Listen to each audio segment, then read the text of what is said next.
நான் உங்கள் நண்பன் பாரதி. சிங்கப்பூரில் பர்கர் வாங்கி சாப்பிட்லான்ட்டு தான் நானும் என் ஃப்ரெண்டும் போனோம். பர்கர் வாங்கிறதுக்கு ஒரு பெட்ரோல் பங்குக்கு தான் போனோம். என்னடா பெட்ரோல் பங்கை காட்டுறானே அப்படின்லாம் நினைக்காதீங்க. இங்கே வந்து பெட்ரோல் பங்கில் தான் வந்து மெக்டொனால்ட் பர்கர் ஷாப் இருக்குது. ஏன்னா பெட்ரோல் போடுறதுக்கு வண்டி பார்க் பண்ணிவிட்டு அவங்க பெட்ரோல் போட்டுட்டு இருப்பாங்க. அந்த டைமில் போயிட்டு பர்கர், அங்கேயே வந்து ஒரு ஸ்டோர் இருக்குது. ஸ்டோரில் போய்ட்டு ஏதாவது திங்ஸ் வாங்கணும் அப்படின்னா அதை போய்ட்டு வாங்கிட்டு வந்துடலாம். நம்ம ஊரில் வந்து ஆயில் கடை கிரீஸ் கடை வச்சுருப்பாங்க பெட்ரோல் பங்கில். ஆனால் இங்கே வந்து ஷாப், டிபார்ட்மெண்ட் ஸ்டோர் மாரி வச்சுருப்பாங்க. அடுத்தது வந்து மெக்டொனால்ட் பர்கர், சிக்கன்.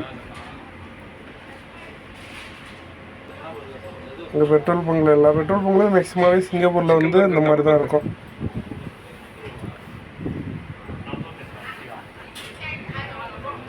ஃப்ரெண்டு வந்து மெனு கார்டை பார்க்குறாரு. அவர் வந்து டபுள் சைடு பர்கர் தான் வந்து வாங்குறதா வந்து டிசைட் பண்ணியிருக்கோம். இது 10 வந்து டபுள் தானா? இப்போ 2 சிக்கன் இருக்கும்.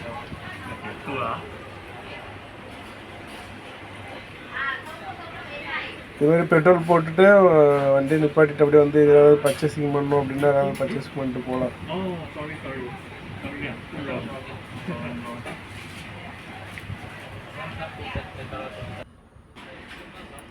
மெனு கார்டில் என்னென்ன ப்ரைஸில் இருக்குது, என்னென்ன பர்கர், என்ன beef burger, chicken burger, chicken, coke, potato chips, ice cream,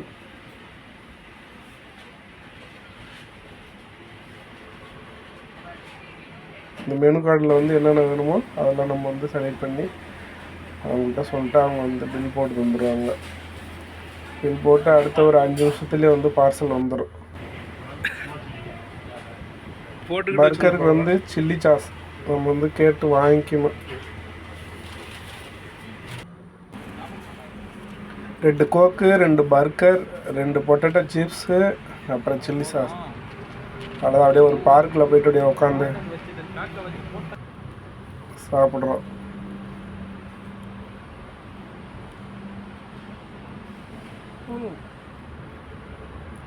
அது எப்படின்னு தெரியல, செம்ம ஹாட்டாகவே இருந்துச்சு.